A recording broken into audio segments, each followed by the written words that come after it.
Hey, you. Yes, you.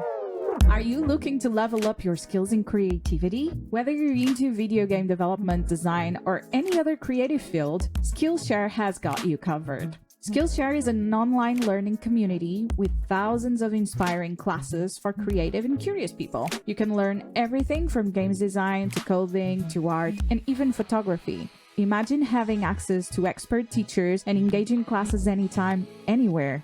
And the best part is that you can do the courses at your own pace. So what are you waiting for? Join me and millions of others on Skillshare. Use the link skillshare.eqcm.net/apt.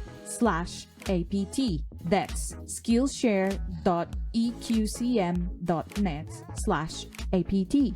Thank you.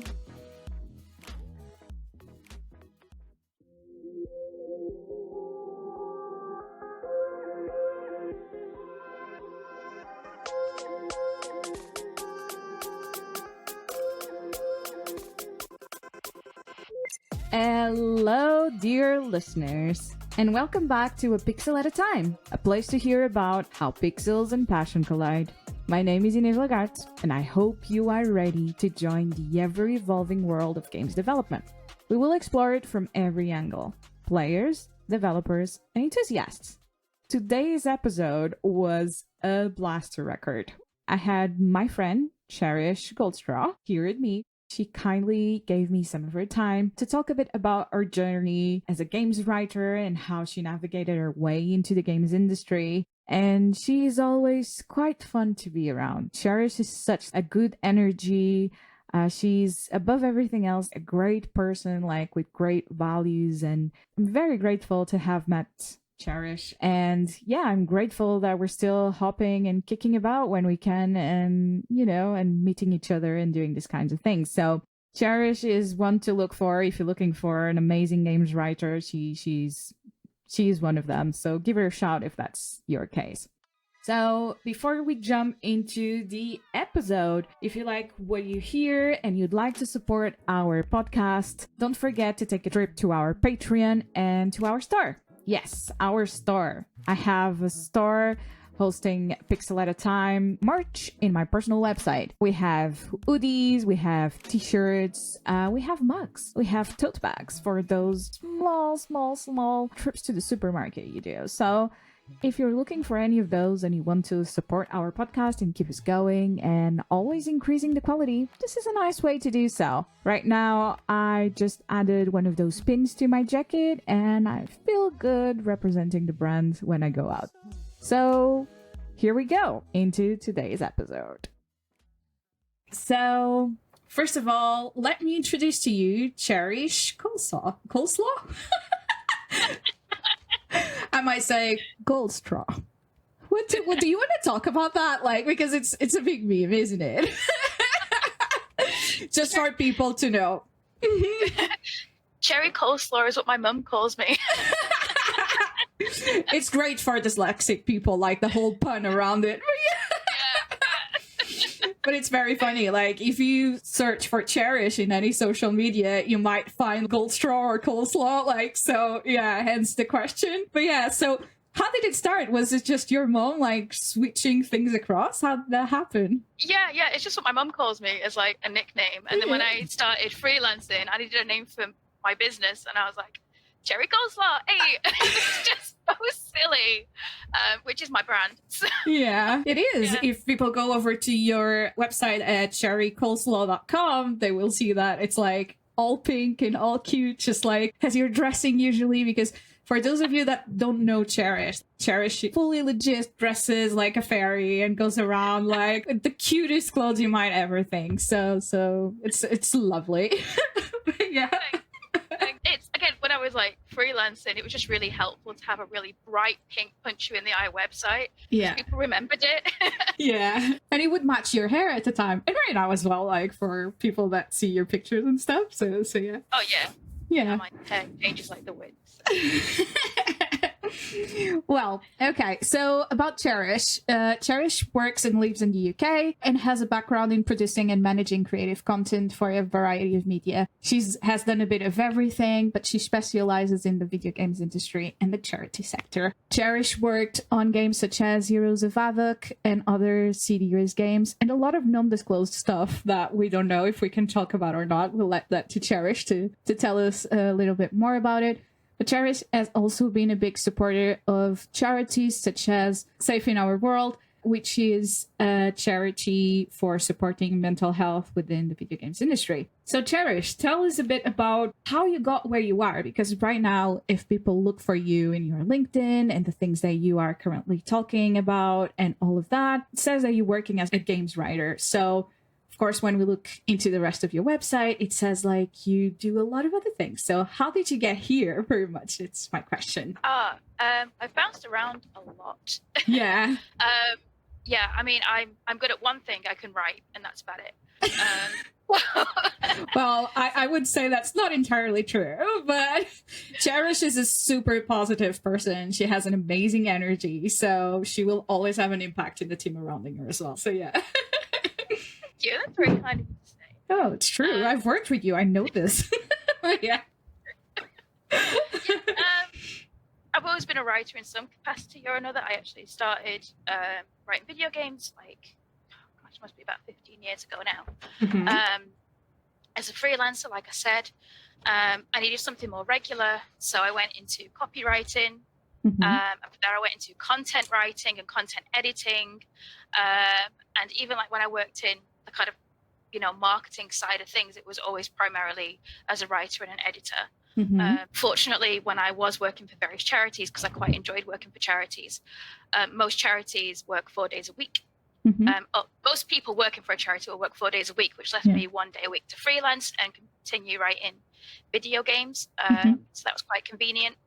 And then eventually I joined Sumo Digital in a marketing role with the view to be like, I would like to move into writing games full time. Because obviously once I joined Sumo, I couldn't carry on freelancing for the studio. With the view to move into a marketing role, and everybody was like really supportive about it. I was very honest and upfront about that with Ed, who was the Lab 42 studio director at the time, and Harinder Sangha, who was the Sumo Leamington studio director at the time, and they were both really supportive and like, oh yeah, if we could move you into that role, we will. So that's so good. That's great to hear. And it's also a big inspiration for anyone out there that like, the video games industry and the jobs around our industry are not as straightforward as people might think sometimes. And sometimes it's more about that honesty and having those conversations, right? Yeah, absolutely. I mean, a lot of the writers I know moved into games writing either from different roles within the games industry or just through networking with people within the industry. There is no kind of like, I know a lot of people think that you've got to have a very linear career path. Yeah. But that's not the case at all. I think that the variety of experience you have, like one of the writers I work with on my current project, he has a background in QA and he has such a good like player focused head on about everything. He thinks of everything in kind of like, is a player gonna translate this the way that we're thinking of it kind of way. And I think that really adds to his point of view. Yeah, especially like when you spend hours and hours and hours literally testing games and thinking from a perspective of your end consumer, right? Bringing that experience to the table is really a specific mindset, isn't it? I don't think I have it. I can represent like the vision or like, have some ideas for design and all that kind of stuff. But when it comes to represent the final consumer, it's actually quite hard for me. I can always think from a developer perspective, but not from a consumer perspective. Do you find the same? Oh, yeah, definitely. And you can always get so close to a project, and particularly if you have a creative role. And naturally, games evolve and are edited constantly and reiterated on all the time. We redesign stuff constantly. And sometimes it can be easy to forget what it must be to come to this area of the game with fresh eyes, with someone that doesn't know where it's come from or doesn't know every iteration it's been through. Yeah, 100%. Sometimes coming fresh to the project is like, it's a gift in a way, like when we work in a project for, 2 years or something, because we have been seeing that every day and dealing with people every day can get quite tiring in a way. I think that's the word. And we just reach a point where we're ready. I want another game, or I want another thing. So yeah, that's a very, very positive thing to say. Have you ever been in a situation like that yourself, where you felt like, yeah, I'm done with this game, or do I want to move to the next one, or you felt like you couldn't connect with it anymore or at all? I did when I worked in serious games. There was a particular project. I don't know how much I can disclose about it, but it was a serious game, which is like edutainment. So it's always going to be a little bit less fun than working on a game that's more creative. Yeah. But that was a long project with a lot of back and forth. And my clients on that project weren't the best communicators. So they would not answer their emails, but then want you to show them what you've been working on when we had a meeting in 6 months' time, and then have a lot of feedback about how things were wrong that you had asked about in an email over and over again. So, yeah. So do you have any advice for people that are like in a hard circumstance as a developer or as a writer, and how to keep themselves motivated during those periods of time? A lot of the time it is about keeping the end goal in sight and thinking more about what you want to achieve rather than what you're doing right now. And I think that, particularly coming from a freelancing background, everything I do, I think this needs to be good enough to put in a portfolio. So don't half-ass it. Yeah. It's better to take some more time and actually invest the time in the right things, right? Work smart, not hard in a way, right? It's like, yes, work hard, like on the right things, but not all the time. You can't be giving like 100% all the time, right? Because that's not humanly possible in a way. So it's like, yeah, don't do that. Which kind of leads me to a topic that I think it's very close to home to you as well, which is mental health, and how can we support the people in the workplace, and also like how to keep ourselves in a good position when we're dealing with such a stressful industry with, very tight deadlines sometimes, a lot of expectations from different people, from yourself sometimes. So yeah, do you have any words to say about that? It's one of those things that, like, mental health is such a diverse subject that impacts everybody differently. I think it's definitely something that if you are struggling with, you should, at least you would hope you're in an environment where you can talk openly about it. I'm quite open about mental health struggles and things like that. Like, I'll just casually throw into a conversation like, oh, I'm sorry, I took some painkillers today and they interfere with my anxiety medication, so I'm a bit out of it, that's why. And it's like, but I think that the more you have those kind of conversations, the more that people feel the need to, or feel free to bring it up if they're also having a problem. I think mental health first aiders are absolutely vital in every workplace. I think it's just as vital as having like a physical first aider. And we have some great ones, I'm so lucky to work with so many. Yeah, Lab482 does provide like the full structure for like people to feel supported, not only in their work, but when they're struggling with anxiety, when something's not going, as well as they thought it could be. It's always good to have someone to share a word with. So yeah, it's good. Yeah, we have people like Kirsty who are just definitely and always go to someone that I feel like I can always vent to. And yourself. Yeah. I've vented to you multiple times. It's fine.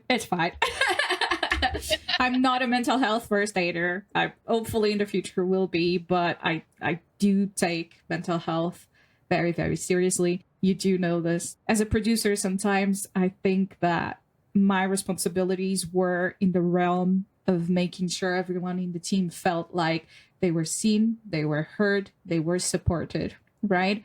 When everything is going to chaos, I was always trying to make sure the people on the team would feel like, right, but I have something to hold myself here.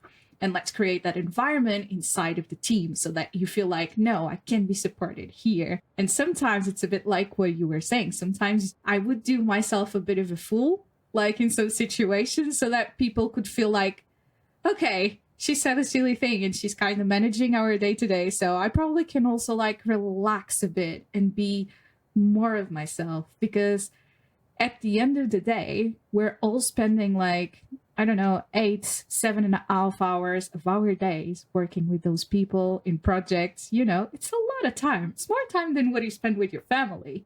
So it's like, you better find a place that, one, values you and your talent, and that you can feel safe to be yourself in that environment. So sometimes it's more about that and creating those spaces for people, right?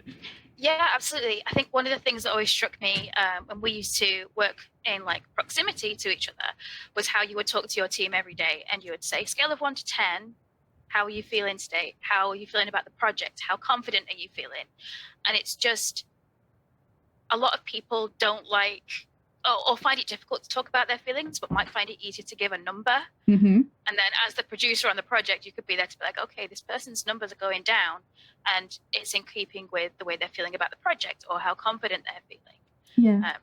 Which I always thought was a really good way of kind of allowing people to open up without expecting them to open up or give more information than they were comfortable with. Yeah.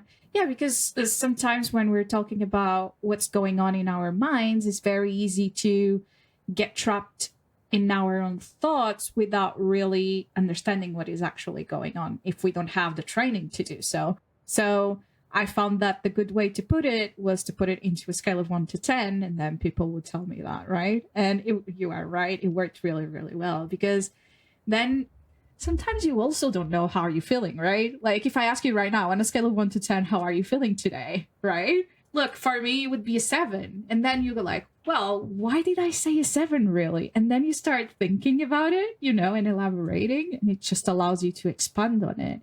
And you can go as in depth as you want with the person that is right in front of you, which is also like a trade of knowledge in a way. And it's a way of helping each other as well. So yeah. Yeah, I like the specificity of it. Like, if you say, oh, how are you? I'm fine, thanks. Is the automatic, it's the automatic reaction. Yeah. 50% of the times people are just saying it because it's yeah, I'm fine. That's what you should say, not what you're really feeling, right? And you don't want to be the mood killer. You don't want to be the drainer, So it's like, yeah, I'm fine. But then the person's not fine. But how can you create an environment where people are actually themselves and truly themselves when they can feel like they can be honest, right? Mm-hmm. It's very and I think that, complicated. The specific, I don't want to know if you're okay or not. I want to know what your number is today. Yeah. How are you feeling regarding stress? Is there anything that I can do for you? Are you missing material? Like, what can I do in that? What is frustrating you the most here, right? And you just ask the numbers and then people will elaborate. It's about asking the right questions most of the times, right? Which is super interesting. Well, okay. So about that, this is going to be a controversial one, okay? Uh-oh. You currently work as a games writer. Of course, when we're looking for jobs in the video games industry, we look for openings for careers such as game writing, writer, or narrative designers. From my understanding, narrative designer and game writer are two different things, but there's a lot of different views on this within the video games industry, right? So I want to know, from your perspective, what is the difference between a games writer and a narrative designer? Okay, so I would say that there is a lot of crossover, and some game studios will put out job descriptions where they're both interchangeable, or they'll mix responsibilities between the two. That's quite common. Basically, narrative design is looking more at like overall structure, flow, and it will even be things like implementation. Whereas writing is literally writing the words. The way that I currently work is on this project, and again, it will vary from studio to studio, is that I will be given a structure that's been developed by the narrative director and the design director usually, and these are like the beats we need to hit within this certain scene, and then I put the words in. In my current role, I'm doing a lot of character design as well, which is, again, more narrative design. But like I say, there's a lot of crossover. And like, if you are the person that designed the character, sometimes you have a stronger idea of what that character's voice is going to be, which helps you write them. How is it working with with the directors and people that created the story beat in that sense? Do you feel like you have the freedom to elaborate and expand on the characters? Do you feel like they give you just enough information? How does that work for you? For me, it's again one of those things that will vary from project to project and studio to studio. I'm currently working with the Chinese Room on a project with them, and the narrative director that I'm working with usually has like a really good idea of what story he wants. But if I have, is also very open to feedback. And we were saying earlier about how you can kind of get lost in a game, or you can get lost in the project and you get too close to it. If you see, if I see a bit of a hole or a missed opportunity or something like that, I'm encouraged to bring it up. And it's like, if you have a question, and his thing is always like, well, if you have a question, bring it up, because it may well be something I've just not thought of, or something I've not seen. And if you're fresh eyes in the project, all the better. Yeah, which is also super interesting, because it's super nice to work with people that give that openness, right? To make sure people can give that feedback for themselves. And like, I think it's always a culture/game addition when someone has the freedom to be like, okay, I thought of it from this angle. What do you think? And have the openness to do so. But we also need to know how to communicate about it, and not being like, I had this idea, my idea needs to go forward. So how would you say that when one of those missed opportunities, when you find one, how would you position that to someone above you in the design kind of hierarchy? It's funny because I think because we're all excited about the project, it's one of those things where it does feel very much like you're invited to share these things. Yeah. So it's not, and a writing team is very collaborative. It's a collaborative process, and you can't be kind of precious about anything, really. There's not, if you want to make a good project, there's no room for ego, right? Yes. Which is one of the hardest things, but yes. It can be, but it can also be, sometimes I might think, oh, is this a plot hole? And it's like, and then it'll be explained to me like, oh, it's actually not, and this is revealed in this part of the game. It's like, oh, cool, and it's just, obviously you don't word things in like an accusatory way. Yeah. But I've honestly never felt like I can't say, oh, what about this thing? Or, oh, what about that thing? That's so good. That's so good. Like harvesting those collaborative moments within games development, for me, it's always like the best way to work. There's also a lot of other things that come into play when we talk to that, such as like the must talk kind of imposter syndrome, in a sense of like everyone talks about imposter syndrome nowadays, right? Which is good in the sense of there's awareness that most of us do suffer from it. But it's also good to start like taking a step back and thinking like, okay, this is a thing, and I can call it out loud, right? And call it, oh no, this is my imposter syndrome. And then you can start dealing with that feeling yourself, right? Put it out there so that you can start dealing with it.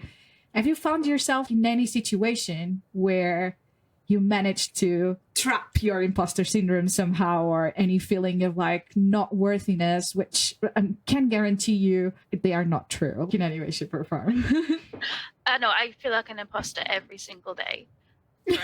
See, that's what I was saying. I can guarantee to you that's not the case at all. But yeah, how do you deal with it then? I am still dealing with it. It's one of those things where it's like you say, once you realize that most people suffer from it, particularly in game dev, because a lot of people are very passionate about it. And I think some of the best advice I ever got was that like real imposters don't worry that they're an imposter, because they know they are. Whoa. So wow, that's strong. Yeah. So if you worry that you're an imposter, you can't be. You're not worrying. So I'm gonna go to bed a bit better today. Yeah. So yeah, and it's sometimes there's definitely still feelings of like, oh, I'm in a position I shouldn't be in yet. I always feel like and I've always felt this way no matter what role I was in. Like I'm a good 5 or 6 years ahead where I should be in my career. I'm like, how have I done this? Yeah. I've lied my way in, right? Not at all. It's because you're good at what you do. You've written a lot, so.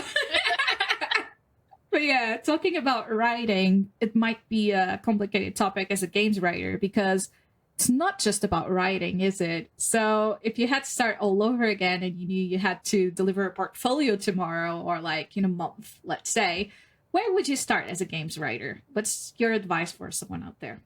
I think the main thing I would say is that the biggest difference between games writers and any other kind of writer is that you don't have a protagonist. Yeah. It's a bit screwed, isn't it? Yeah. The most important thing if you're writing a novel, you haven't got one. Or if you do, you have no control over them. Which is also the most exciting thing about it, right? Mm-hmm. And additionally, like I would say definitely something I wish I had started considering sooner was branching narratives and responding to player choices. So if I was going to build a portfolio, I would first of all experiment with tools that allow me to do that and show that I can do that. Show that I can do a branching narrative that responds to player choice. So currently at work, I use Inky. That's a really good tool to use, and it works in both Unreal and Unity.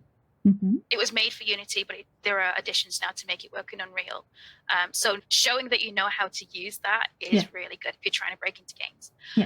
There's also Twine, which is it's a lot simpler, so it's easier to use, but it will show that you can demonstrate how to do a branching narrative. Another thing that I would say is kind of include a branching narrative that has like a diamond-shaped branch, where a player has a choice, and it feels like the player's choice has been respected, but you bring them back to the first branch because there's information you need to deliver. And this also kind of shows an understanding of how games are made, because players want to make decisions. They want to interact with this interactive content, but also you've got a budget. And if you are recording and animating every single line with voice actors and a team of animations, you can't infinitely branch.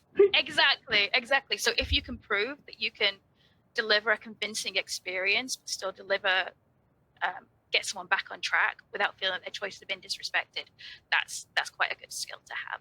Oh, that's so good to hear. And it's a great advice to give someone. I never thought about that, like of doing a diamond-shaped one.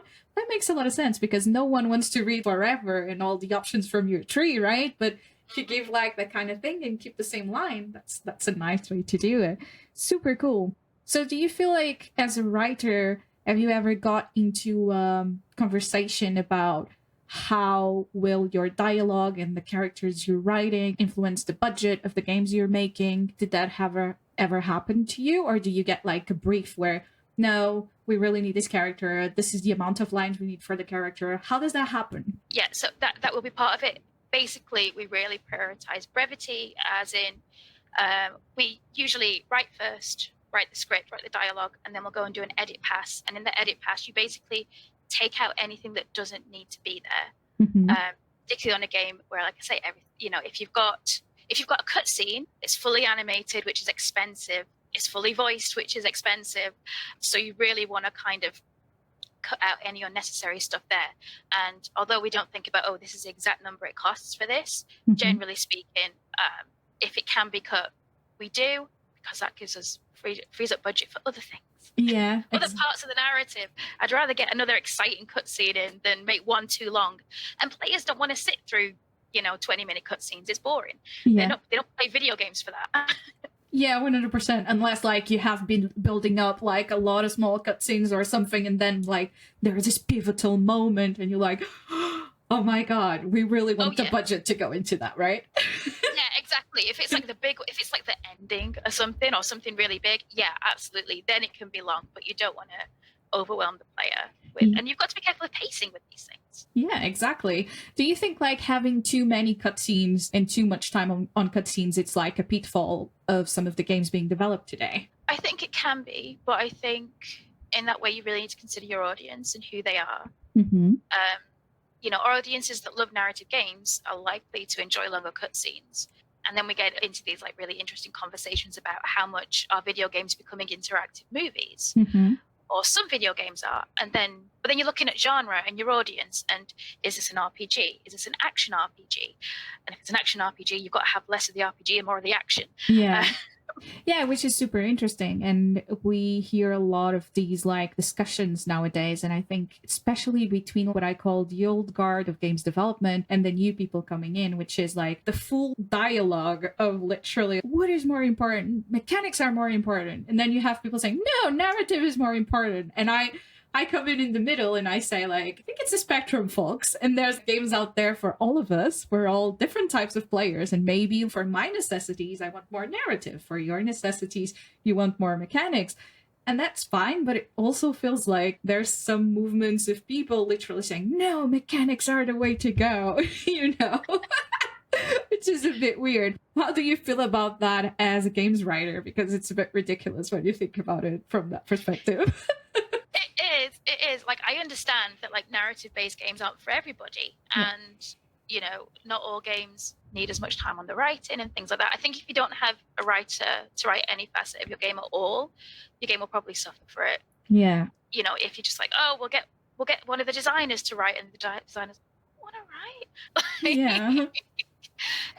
It will make a difference to the quality of the product at the end. But yeah, absolutely. I think there's a spectrum of games that we should be looking at, because there's a spectrum of people, which means there's a spectrum of players. 100%. And the genres keep evolving, right? I remember when I was a teenager, when Heavy Rain came out, at the time it was considered not a great game. And nowadays everyone knows Heavy Rain and kind of shaped the genre forward a bit more when we talk about narrative experiences in video games and the blending or blurring the lines. That's what I want to say. Blurring the lines between movies and games, right? And then Quantic Dream launched another game that did it even further, which was Beyond Two Souls, by actually having actors like Willem Dafoe on set. And it was super, super interesting to see, right? When we look at those games, I don't know if you know this, but at the time they created, or a new genre was created because of those two games, which is nowadays called interactive drama.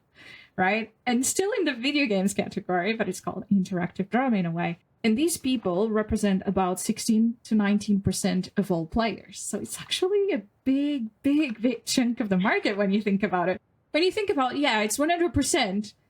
But when you think of 16% of the players market, which is in billions of players at the moment, like it's a lot of people still loving narrative and interactive drama and narrative. So it's a lot, right? Yeah, absolutely. And I mean, no game appeals to 100% of people. So it's normal, right? I think nowadays we also suffer from the fact that we have been seeing the rise of toxicity online, and some like gamers being really, really heavy in the way they target the developers sometimes, whereas sometimes you're just not the player for that game and you must accept that. Or if it has a bug or something is wrong, like sometimes that's just a reality. The developers didn't have the budget. At the end of the day, we're all humans trying to fulfill deadlines that probably someone above of us gave us for another reason that's probably monetary. And you want to make sure, you know, people are still receiving their salaries, healthy and all of that. And it's very easy for people to forget that when they watch a movie or play a video game. How do you feel as a developer? Like, how do you feel about that in general? About like online toxicity? Yes, towards developers. I mean, I just consider that stuff to be like, it's like dog shit, isn't it? You know, like, you know it's out there because it's inevitable, but I'm not going to go looking for it. Yeah. It's actually one of the ways, you know, to keep like feeding your insecurities and all of that, you know, imposter syndrome that you have inside. So if you're listening to us and going through a weird release time or whatever, yeah, just don't look for it. You still you. Those things don't define you at all, do they? Yeah, exactly. Like you never feel better for going and have a look at it. And I trust my community managers wholeheartedly. They are like on the front lines, like absolutely love community managers. Yeah. I trust that if there's important feedback that I need to know, they'll let me know. In a kind way. Yeah, absolutely. But like if they think it's somebody that's like a bad actor or behaving negatively or being critical. Well, but that also reflects a bit on how we still need to improve as a society, but also as a video games community and video games developing community, right? Do you think there's still stuff that can be made to make mental health bigger?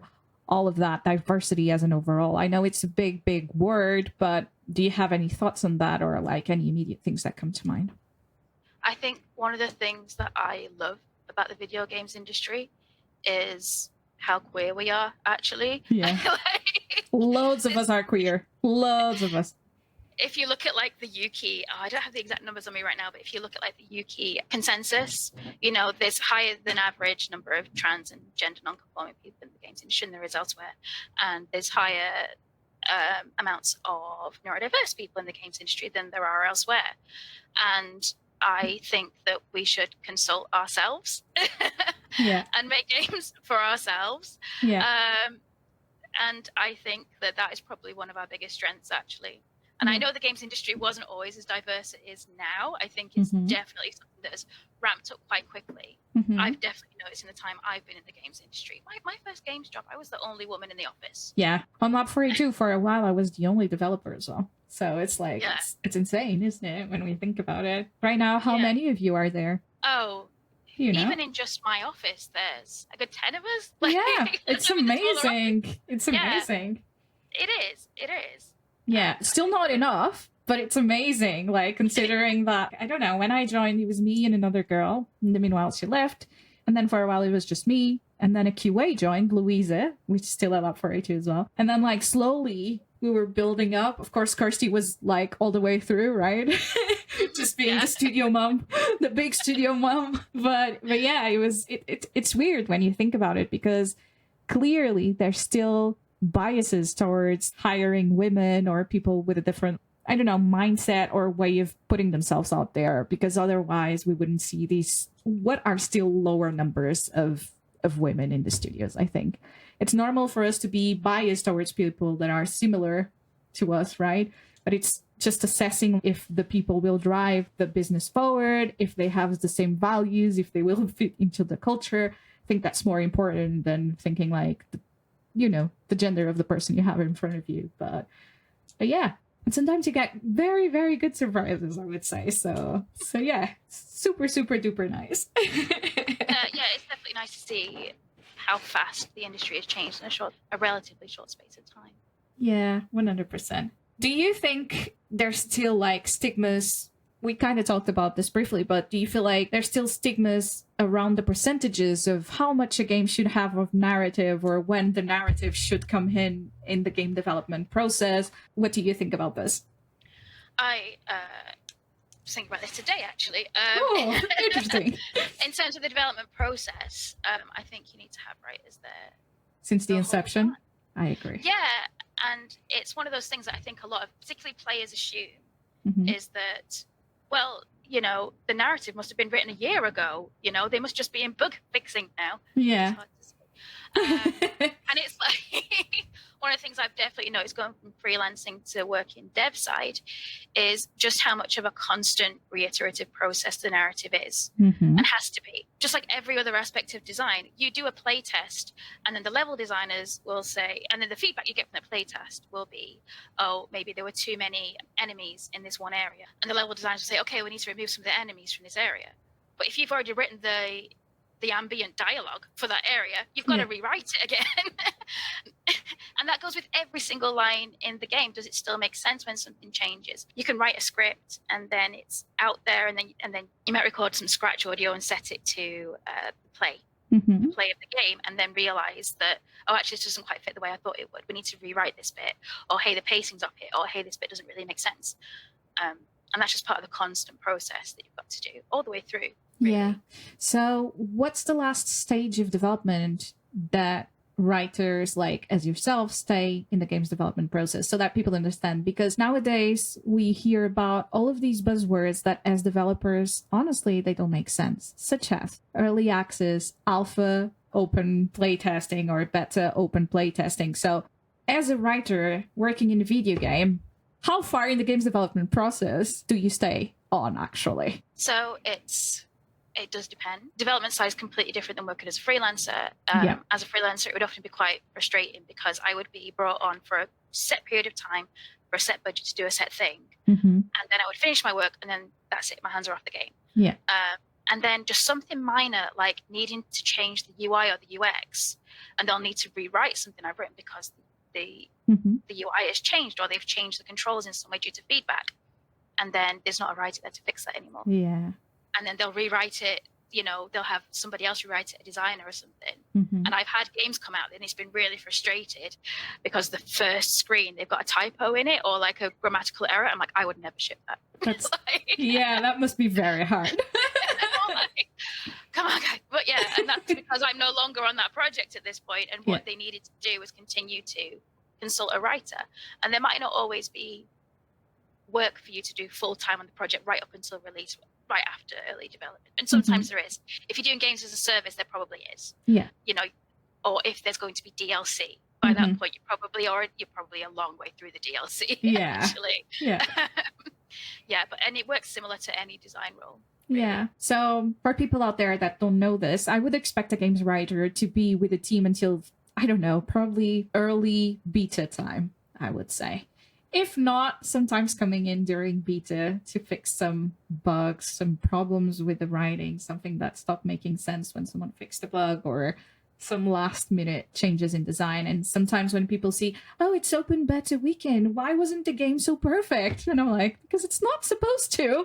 What are you talking about? But it feels like there's this wrong expectation of where the game should be in these big buzzword level, you know, beta, alpha, and all of that, which is causing a lot of stress on the developer side to actually deliver stuff that is ahead of the time to the players, which is also not good for the development and compromises the development timelines most of the times, or like your demonstration of your game in a conference, or even your developer's team will be more stressed because like they feel that need to be like, everything needs to be so good then. Well, what are we going to do? And you're just adding pressure to the mix when sometimes not necessary, right? Yeah, I agree with it. And I think it's definitely something that as long as your game is still being tweaked in any way, it's good to at least have your writer there to join in with the tweaking.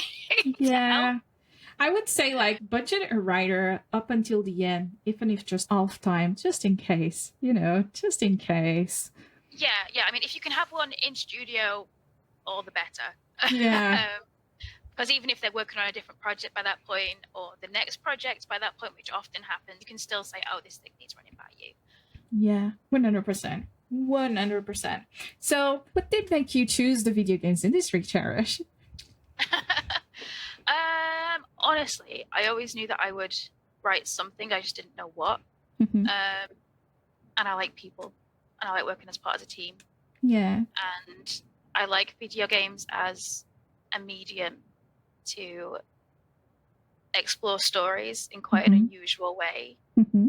Do you feel like there's stuff that we can still do as an industry to push the way we are telling stories to our players forward? God, I hope so. Like, I it's one of the things that it's one of those things that like I like about working in games is that because it's an evolving technology, there's new things that come out, there's new way of doing things, there's new methodologies, there's new tools, there's new this, there's new that. And I think that we just constantly have new things to play with, and we should, you know, using these things as new ways to tell stories is so interesting to me. It's not the kind of thing where you can like study it at university and that's it, you know everything there is to know forever. Yeah. You've got to keep up with it, which I like. Yeah. There's nothing worse than getting bored of your job, right? So yes. So you know. So with video games as like one of the youngest mediums that is still evolving so quickly. Yeah. I think people forget that a lot. We're so young as an industry. And I feel like sometimes we're not learning as much as we could from other industries as well. And I feel like there's practices and questions that maybe we can borrow like from the film industry, from the audio industry, from just, you know, animation industry that we are not completely buying into yet. And I feel like if we did, maybe we would find better ways of developing our processes as game developers. But hey, that's just my opinion. But yeah, so give me an example of a title that has marked you over the past year that you would say, God damn, that narrative was amazing and I really like the way this was written. It's got to be Cosmic Wheel Sisterhood. Or Sisterhood of the Cosmic Wheel? There you go. The Cosmic Wheel Sisterhood. There we go. Yeah. Yeah, the Cosmic Wheel Sisterhood. I really enjoyed that game. It dealt with, thematically, it dealt with some like really interesting topics. I really enjoyed the writing on it. I think sometimes the writing was like very real as well, like quite realistic, like the way you might talk. And sometimes it really wasn't because it's set in a fantastical world, I guess. But yeah, it was really good. And it was interesting because, and I don't want to spoil it. It was interesting because it made you make a choice at the beginning of the game, and before it took you on an emotional journey. So by the time I'd hit the emotional journey at the end, I had lost the feeling at the beginning of the game. I'll try not to spoil it too much, but I'm going to spoil it a little bit. So, Okay. like, you can, Spoiler alert! Spoiler alert! The beginning of the game, it comes from a place of explaining your anger. And so I made like the angriest decision I could, because I was like, I feel this. I feel like the protagonist. Yeah. And then at the end, you go on the emotional journey, and you learn more about the backstory of the other characters in the game. So by the end, you're forced to make quite difficult decisions, or the decision you've already made is difficult, or you realize you've made a mistake, and it was very replayable. I really wanted to replay it, and then I think I spent a day trying to work out what the ending's matrix was. Because I'm such a narrative dork. I'm like, when was this ending triggered? Yeah, but yeah, that was really, really good and really well done. Yeah. Yeah, it seems amazing, honestly. I haven't had the chance to play it yet, but it does seem very, very, very good. So that's good to hear. What about the opposite? Have you played any game this year that you felt like, this maybe needed a writer or more writing power on? I have, and I don't want to talk shit about another game. Okay, so spoiler. I think Dredge is a really, really good game. It's a great game. It lacks on narrative. Yeah, I agree. It's beautiful. It's really nicely designed. I love the mechanics in it, but I think a lot of the issue that I had with it was that it used tropes from cosmic horror, which is accurate to cosmic horror, but the descent into madness, I think, doesn't work for a video game. Okay. I felt like the ending didn't necessarily respect the choices I'd made as a player, or make sense with the choice I'd made as a player. Again, I'm trying to describe it without giving too much away. Yeah, I might have spoiled that too. Well, I did love the whole setting of the game. I did like the whole madness idea about it and the exploration. I think that the design loops are honestly close to perfection, because you don't want to leave the session at all. You have a really hard time figuring out a time to stop playing Dredge, and that in itself, it's like a sign of great design. So hats down to the team that made Dredge, and I think they did it with 4 developers or something. Not sure, I'm gonna triple check this fact, but all of what they've done and what they accomplished is hands down amazing. I do agree with Cherish though. I think like they could have maybe put a little bit more into the narrative, but honestly, as a starting studio, I think it's an amazing thing. And I don't know if you know this, but they got a deal to make a movie. Did they? I did not know that. Yeah, so I'm actually super excited to see what are they going to bring out in that experience. Are they going to try to experience a bit more of the narrative that they couldn't, how are they going to build these characters a bit more? So I'm actually super intrigued. Me too, but I think that the story they had would actually work better as a movie than as a game. Yeah. I think that the ending would make more sense, or at least wouldn't be frustrating for the person that's just spent, all of that time trying to get there. Yeah, it's like, but I saved the dog. Yeah, exactly. I would not do anything to harm the dog. Well, full disclaimer, that's also linked to our gamer archetypes, right? Because probably, correct me if I'm wrong, you're playing because you really want to know the end, explore the world and know the end, right? It's like, oh, why am I doing this? Why is the reason of me playing this game? But for a narrative perspective. So therefore, you put a lot of emphasis and like very, very strong emotions into if the end pays off or not. Is that correct? Yeah, absolutely. Yeah, different types of players out there might just feel like, yeah, no, it was fine for me, because those players would be looking for a more mechanical thing. They would be more focused on the fishing, on exploring. But again, hey, at the end of the day, we're all different. There's different archetypes. I think it's about 8. So, hey, there's a space for everyone out there.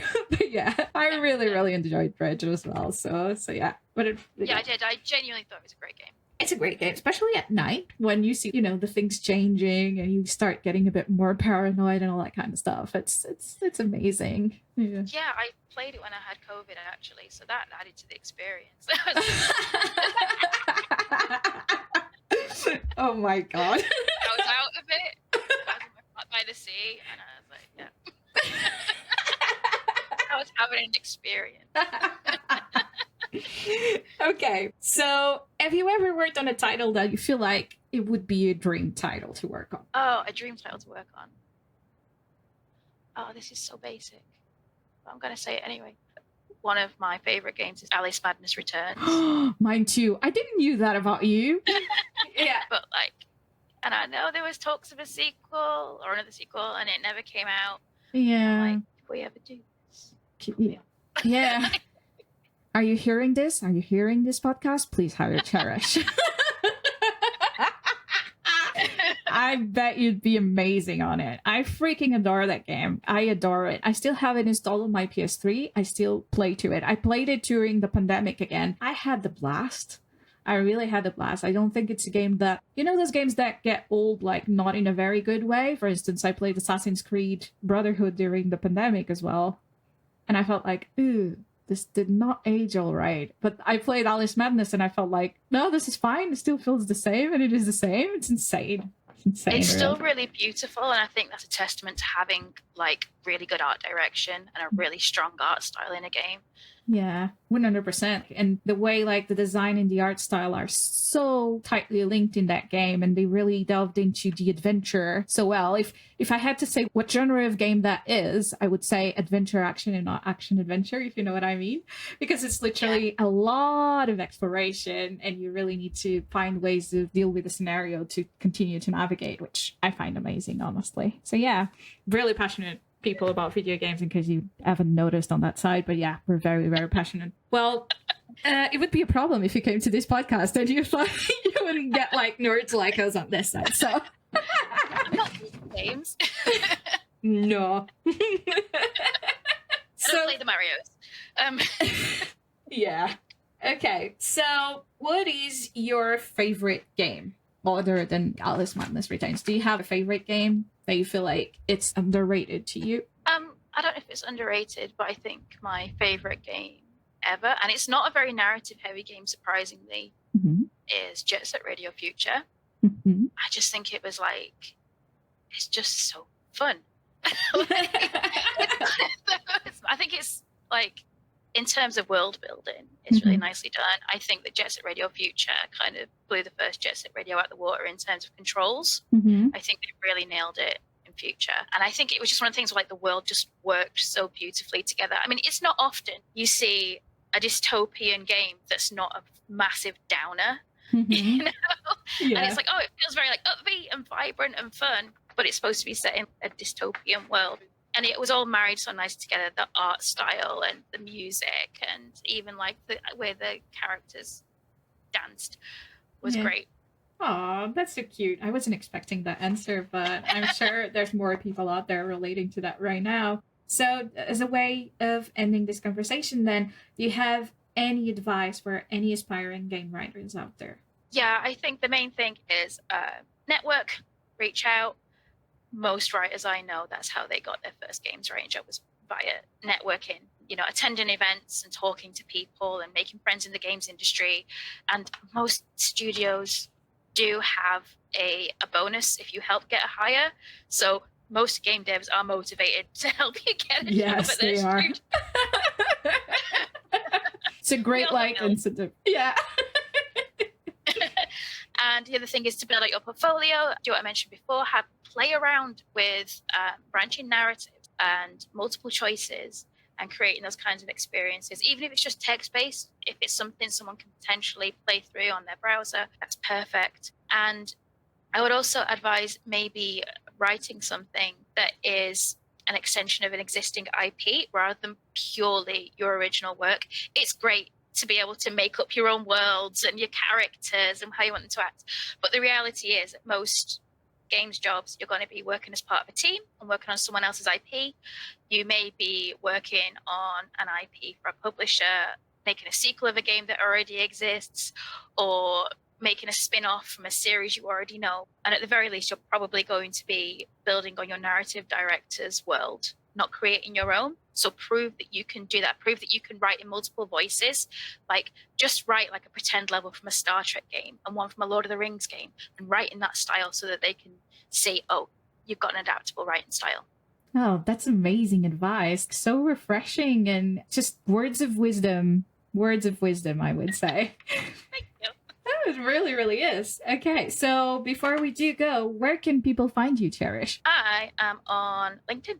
Yeah, there we go. I have a weird name. I'm easy to find. Yeah, just check like on our description and we'll be on the name of the episode as well. Well, Cherish, it was a pleasure to have you with us for this episode of A Pixel at a Time, and I hope to have you here again. It was such a lovely conversation. Thank you. I really enjoyed myself. Oh, that's nice. That's all I wanted to hear. I'm glad you felt that way. It was really, really nice. So yeah, thank you. I'm going to go now, but thank you so much again for your time, and I shall see you very soon. Thank you. Love Bye you. bye. Bye. Love you. Bye bye.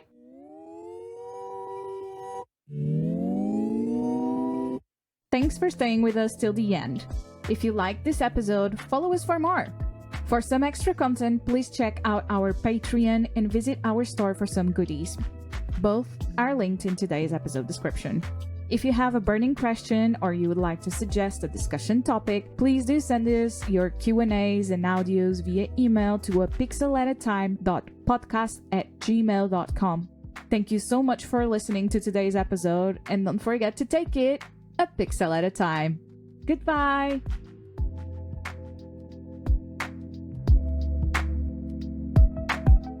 This episode was hosted by Inês Lagarto, with special guest Cherish Goldstraw. Produced by Inês Lagarto and José Machado. Audio design by José Machado. For more information about the show, please check out the links in the description. Thank you so much for listening.